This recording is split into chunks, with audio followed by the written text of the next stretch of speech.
Ricochet to the stage.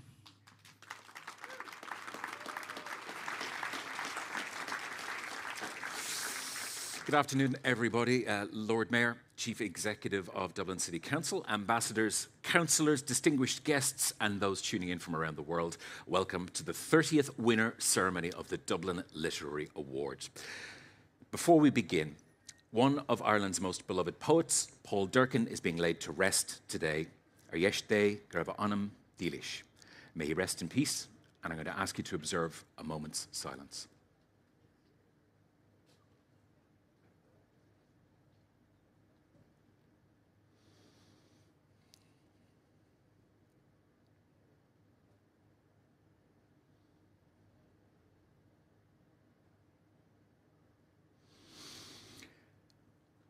Thank you for joining us here in Merrion Square Park, the heart of Dublin's literary heritage. Not only is this a stunning example of Georgian urban design, but we're also just steps away from the childhood home of Oscar Wilde and countless other iconic literary landmarks.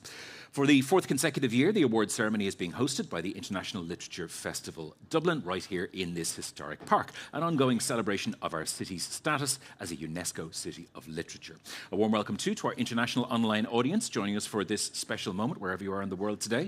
In just a few minutes, we'll be hearing from the Lord Mayor of Dublin, Emma Blaine, who will announce this year's winner. But first, let's take a moment to acknowledge the vital role of the judging panel.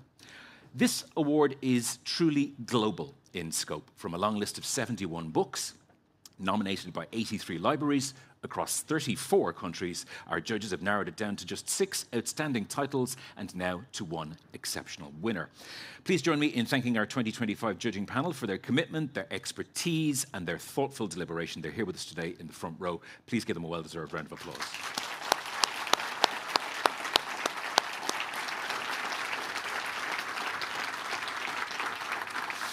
Now, before we meet this year's shortlisted authors, we want to take a moment to reflect on just how special this year truly is. 2025 marks the 30th anniversary of the Dublin Literary Award, 30 years of recognising and celebrating the power of fiction from all corners of the globe.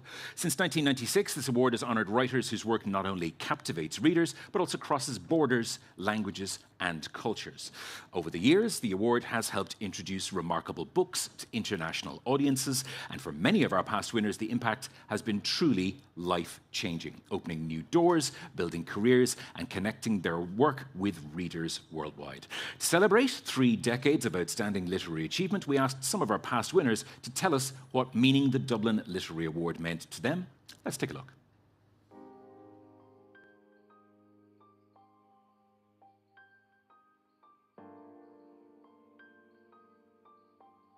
It bought me time.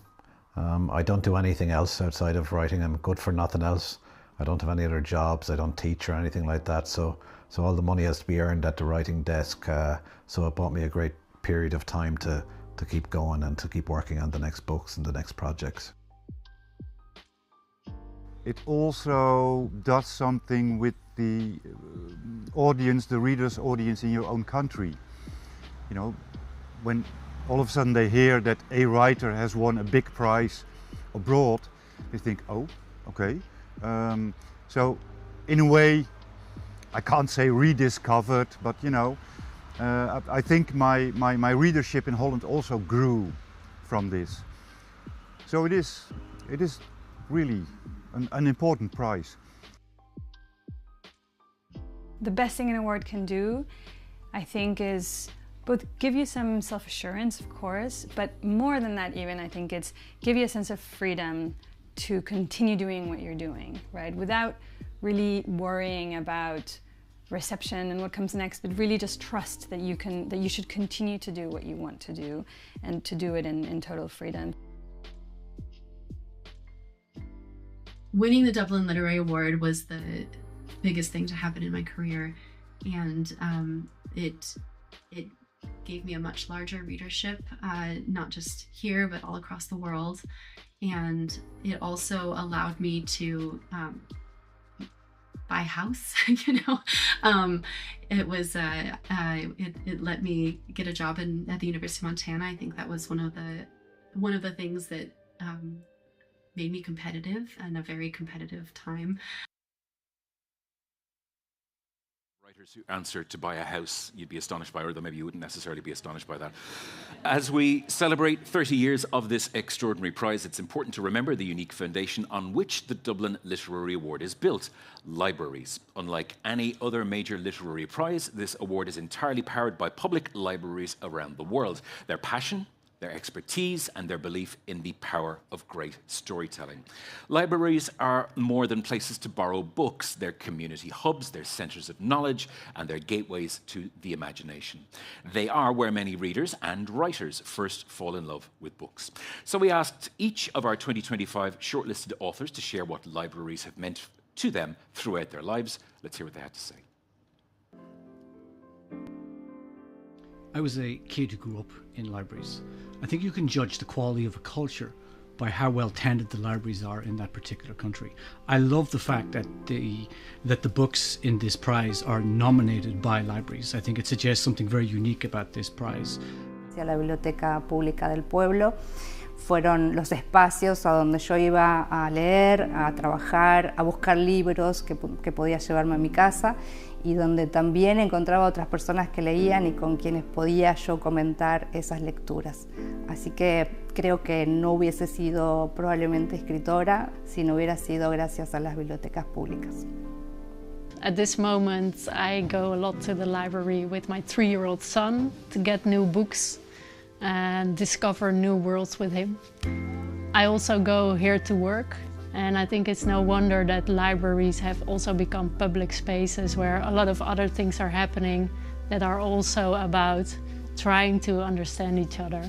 I mean, I think of public libraries as kind of one of the last remaining old-fashioned institutions we have in our societies that are still doing what they were put in place to do, you know, which is to provide a window onto the larger world for people. When I was 12, I was admitted to the stacks of the library, the McKissick Library at the University of South Carolina. I shouldn't have been there, but I was, and I probably wouldn't be a writer were it not for that library and others. I still remember the dank smell. It's where I discovered Kierkegaard and other philosophers. I can still remember when I was a little kid going to our local public library. I can still remember the exact spot, the lower right-hand far corner of the library, where I would go to take the next 3 investigators' book to read. Sometimes so eager to read it that I'd be sitting on that floor in that little spot while my mother was looking for me, trying to get me to go.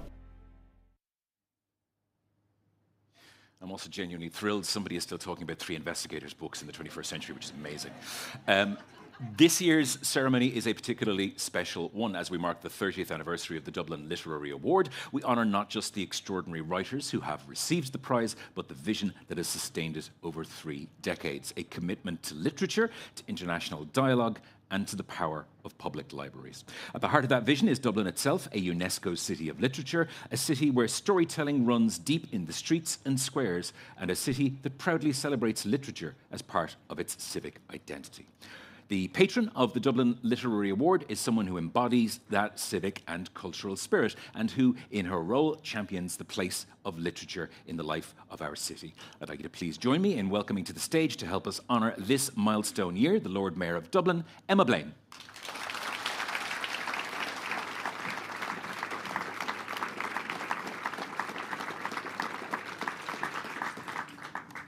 Thank you, Rick. Good afternoon, everybody. Councillors, Chief Executive, Deputy Chief Executive, Dublin City Librarian, Ambassadors, former Lord Mayor Gay Mitchell, readers and guests. On behalf of Dublin City Council, I would like to welcome you to the 30th anniversary of the Dublin Literary Award winner announcement ceremony. Once upon a time, how often have we heard that throughout our lives?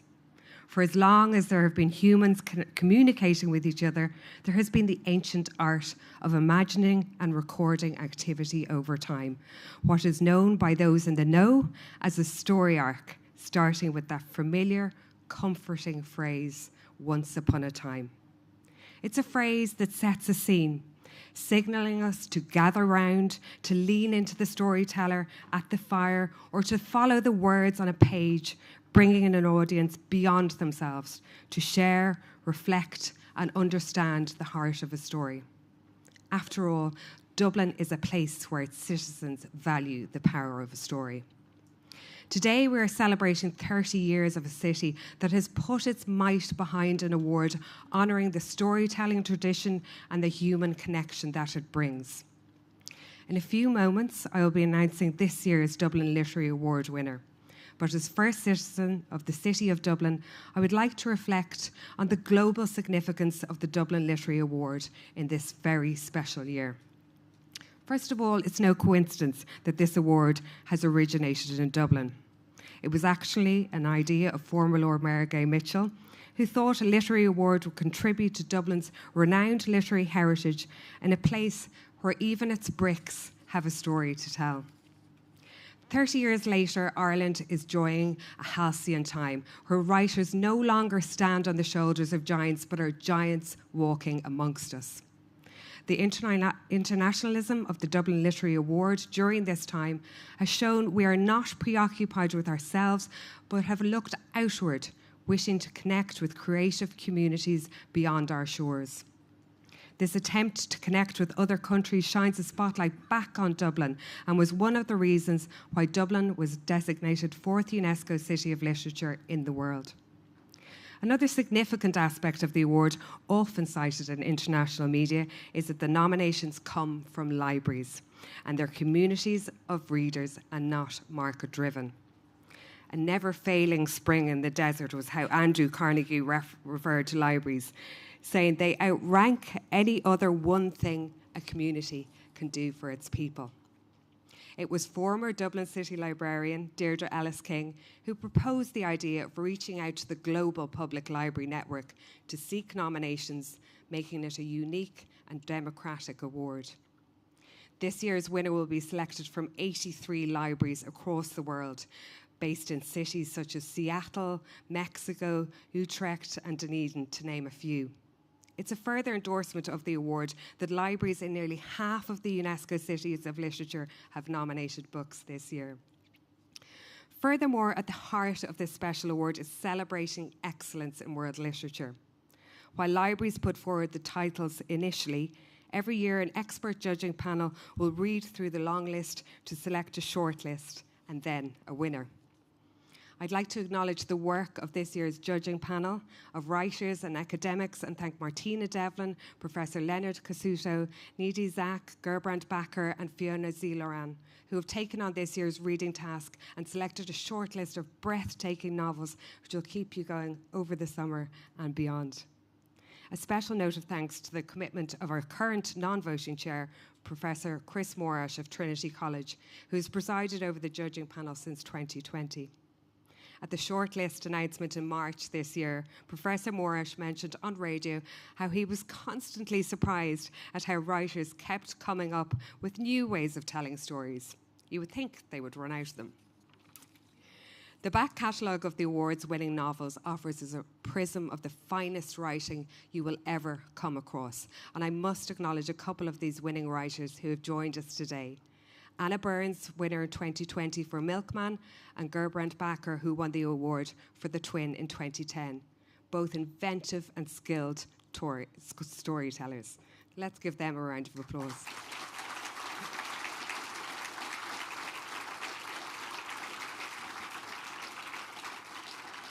Another very special aspect which makes the award significant is that it is inclusive in awarding works in translation from other languages into English. Pers Pettersen, Norwegian winner in 2007 for Outstealing Horses, described the award as a crowbar and the door of the English-speaking world. At least 1/3 of winning novels over the 30 years have been in translation. These novels offer perspectives of other unfamiliar cultures, building a bridge between readers across the world. This year, 2 of the 6 books on the shortlist are translated into English. We Are Light by Gerda Blees is translated from Dutch by Michelle Hutchison, and Not a River by Selva Amada is translated from Spanish by Annie McDermott. Irish translator Frank Wynne, who has won the award twice, said he owed his career as a literary translator to the Dublin Literary Award. a prize he cherishes, because it makes no distinction between English and translated fiction, treating authors and translators as co-weavers of the endless braid of literature. Quite frequently, it's the small publishers who take on these works in translation, which is a big coup if their novels are in the winner's inclusion, as was the case for Deep Vellum in Dallas, who arranged the translation of Mircea Cărtușu's Solenoid from Romanian into English by translator Sean Cotter. Solenoid won the Dublin Literary Award last year, due in no small part to the nominating library from Cluj, Romania, who are represented here today. Indeed, the award demonstrates the commitment that Dublin City Council has for culture in administrating the award for over 30 years and cooperating with other global cities to make this happen. Since 2015, Dublin City Council have wholly supported the award, which is also previously supported by Impact. The work is an annual cycle beginning in early June, reaching out to judges, libraries, publishers and bookshops to ensure the process is kept on track to yield a winner, which we'll see today. I'd like to commend all the librarians, writers, publishers, booksellers at home and across the world who have supported this award over the last 30 years. I would also like to acknowledge the encouragement received from city councillors and officials for the award over the duration. A special thanks, of course, goes to the City Librarian and her team who work so hard on this award. This investment is a large undertaking by Dublin City Council as it continues to recognise the role of the writer as a creative force in our society and their achievement on an international level. The impact of winning the Dublin Literary Award, as we've heard, is keenly felt by writers across the globe, bringing their work to the attention of wider audiences, reinvigorating them on their writing path and sustaining them while they work on their next novel. For the reader, the award has introduced them to 3,700 novels over 30 years, connecting them with other readers locally and globally. Each story, selected by a library, is a domino of emotions toppling across each other as the reader reflects on it.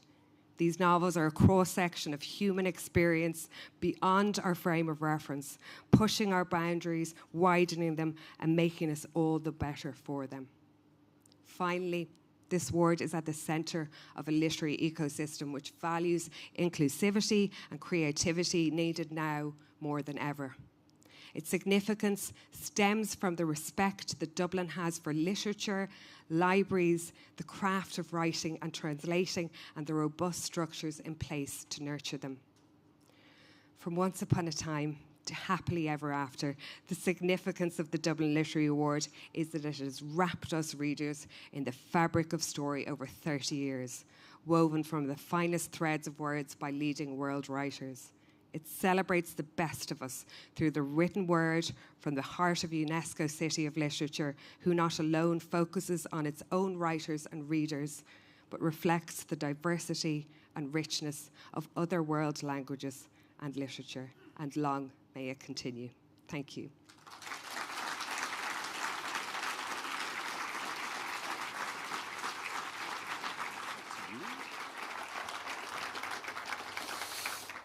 Thank you, Lord Mayor, for those thoughtful words and for you and your fellow councillors' continued support of the Dublin Literary Award as we celebrate its 30th year.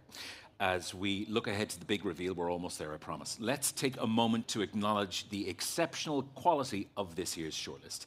Our international judging panel had no easy task, narrowing down a long list of 71 nominated titles from 34 countries to 6 outstanding novels. Before we discover which book has been chosen as this year's winner, let's revisit those 6 remarkable titles and hear directly from the authors themselves.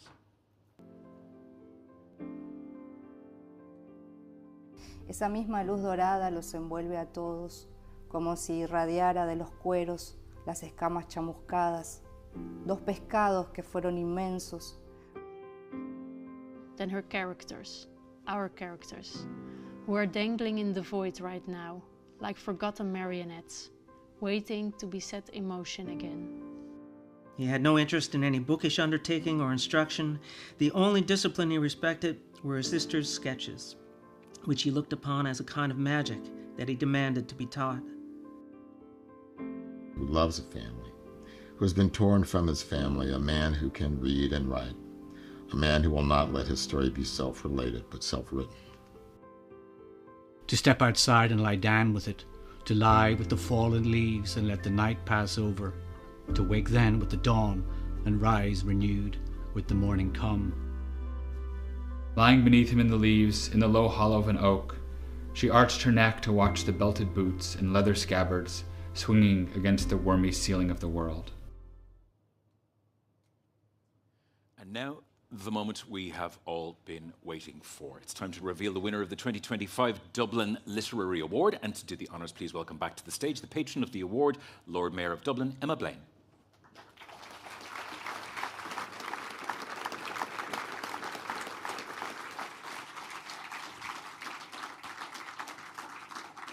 I promise I haven't looked in this before now. As Lord Mayor of Dublin, it is my very great pleasure to announce this year's Dublin Literary Award winner and to once again thank the judges for their commitment in selecting the winner from a long list of 71 books. So now I am very pleased to announce that the 30th Dublin Literary Award winning book is The Adversary by Michael Crummy, published by Knopf Canada.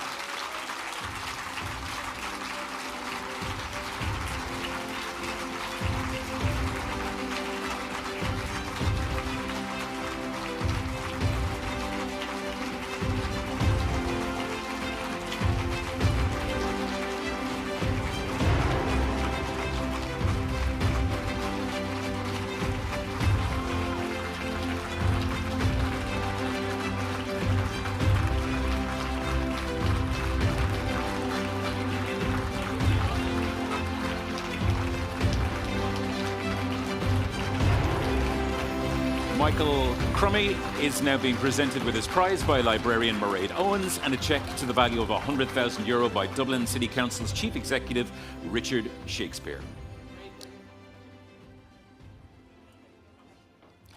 Now, before I invite Michael to say a few words, we have a message from the library in Canada who nominated The Adversary for the 2025 Dublin Literary Award. I'm Rachel Head. I'm the Newfoundland and Labrador Collections and Services Librarian, and today we are at the A.C. Hunter Public Library in St. John's, Newfoundland. I think libraries are essential community spaces where people can access all types of resources, no matter your background or income, and they're not just about books. They're also a place for people where local authors can show their works and where the public can also discover stories that reflect their experiences, their communities, their histories, and their voices. So our nominating selection committee, which was made up of various librarians, both from Newfoundland and Labrador Public Libraries and from the Centre of Newfoundland Studies at Memorial University, got together and read and reviewed numerous local works and critical reviews, and Michael Crummy's book very quickly became the top of the list, not just for its historical depth and literary language, but also because it resonated so deeply with people in Newfoundland and Labrador. And I just also want to say congratulations, Michael, for winning. We're so happy for you, and thank you for making such a beautiful literary piece. And I also hope that you're celebrating as much as we are at Newfoundland and Labrador Public Libraries.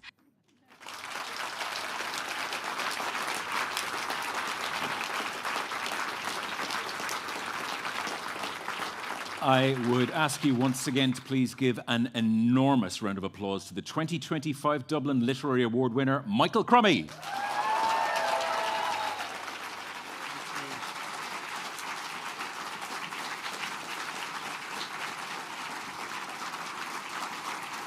Thank you so much.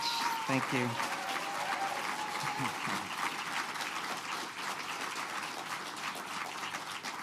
Not really sure what to do with this. I hope that'll be okay there. Thank you all so much. I imagine that most of you in the audience are just as surprised by this as I am. I want to start by thanking the Lord Mayor of Dublin, who's the patron of the award. the Dublin City Council and its Chief Executive, Mr. Richard Shakespeare, thank you so much. I also want to thank the citizens of Dublin, who I assume are underwriting this whole enterprise. The Dublin City Librarian, Myra Owens, the staff of the Dublin City Libraries. I am from Newfoundland, which I think some of you may know as Talamanish. Is that right? My Gaelic has a bit of a Newfoundland accent. Land of fish. But I was actually born in a mining town in the island's interior, which is about as far from saltwater as you can get and still be in Newfoundland. And it's been a long, strange trip from there to this stage. But if I had to name a beginning to that journey, it would be Saturday morning visits to the Buckins Public Library. I spent hours in that library as a youngster browsing and reading, and by most accounts, or by most measures, it was a pretty small institution. But when I was a child, I was awed by the number of books on the shelves in that room.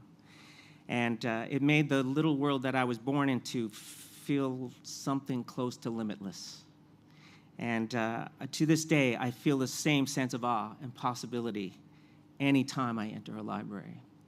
So I do want to thank the Newfoundland and Labrador Public Libraries for nominating this book for the award. And also, I can't blame them for everything, but also for helping to make me the person and the writer I am today. And I wouldn't be up here without the Newfoundland and Labrador Public Libraries. I never felt any real desire to write until my first year of university, which is when I first started reading and then writing poetry. I was still a kid then. I was 16, turning 17. I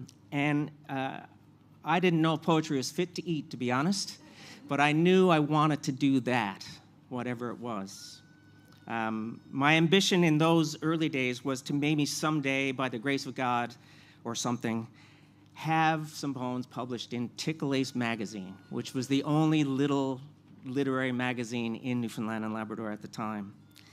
And if I'm being really honest, very little in my writing life has matched the shock and sheer joy of seeing a couple of my poems published in that magazine for the first time when I was about 21. It was almost a decade before I managed to get my first book published, which was a slender book of poems.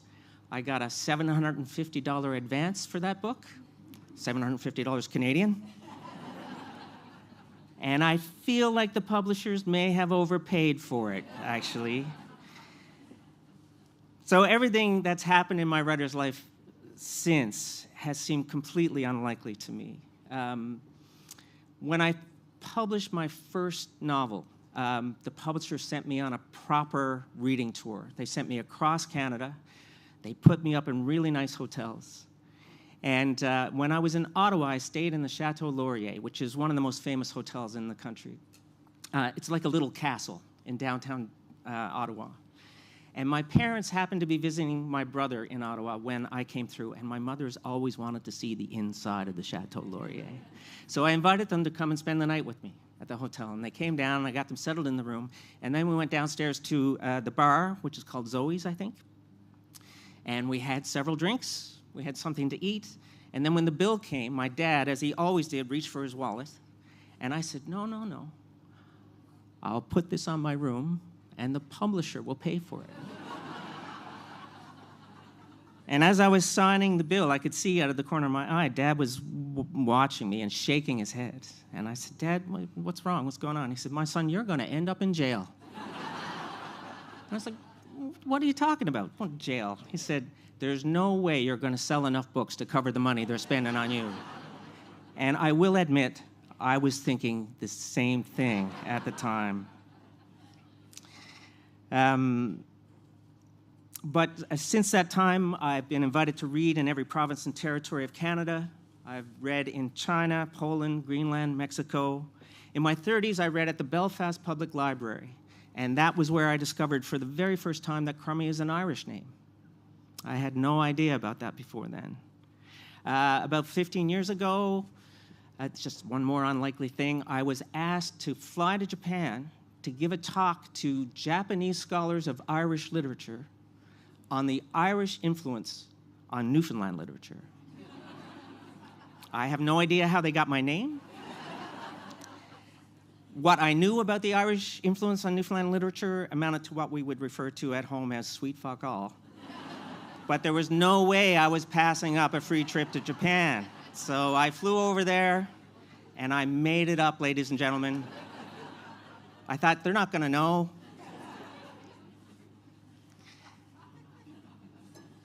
But of all the unlikely things to have happened in my life as a writer, standing here today as the winner of the Dublin Literary Award is by far the unlikeliest, the most surreal thing that has ever happened to me. And next to that very first publication in Tickle Ace magazine almost 40 years ago, it's easily the most glorious thing to have happened to me. I just want to take a moment to acknowledge, in particular, a couple of people who are here with me from Canada today. I refer to them as my Marthas.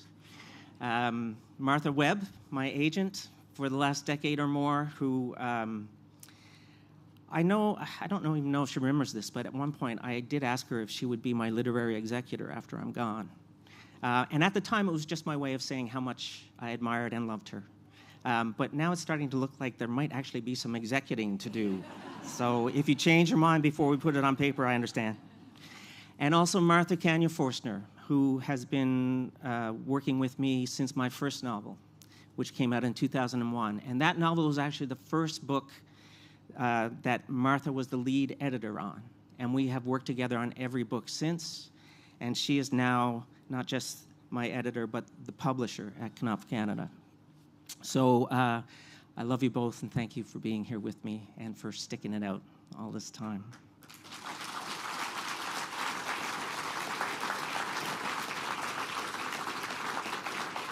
Okay, I'm almost through. I do want to take a moment to acknowledge Paul Durkin, who was a poet who I've always loved. Paul came to Newfoundland a number of years ago to attend a tiny little literary festival called the March Hare.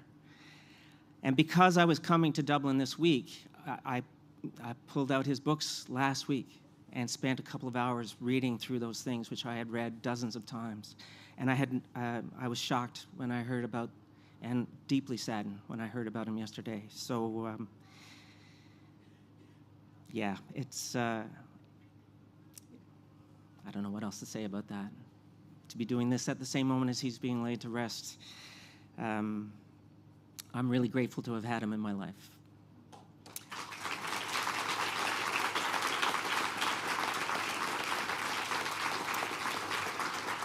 And just one more thing. I was told a story a number of months ago about an Irish poet. And you may have heard the story. I wasn't told who the poet was. It may have been Paul Durkin, for all I know. But he was having some trouble. He was talking to his wife, and he was having some trouble making peace with what seemed to him to be excessively laudatory and fawning praise for his work. And his wife thought about it for a moment, and she said, well, if it's offered, you must accept. Just don't inhale. So this is me gratefully accepting what is an unbelievable honor that still feels not quite real, and doing all I can not to inhale. Thank you all so much. Thank you.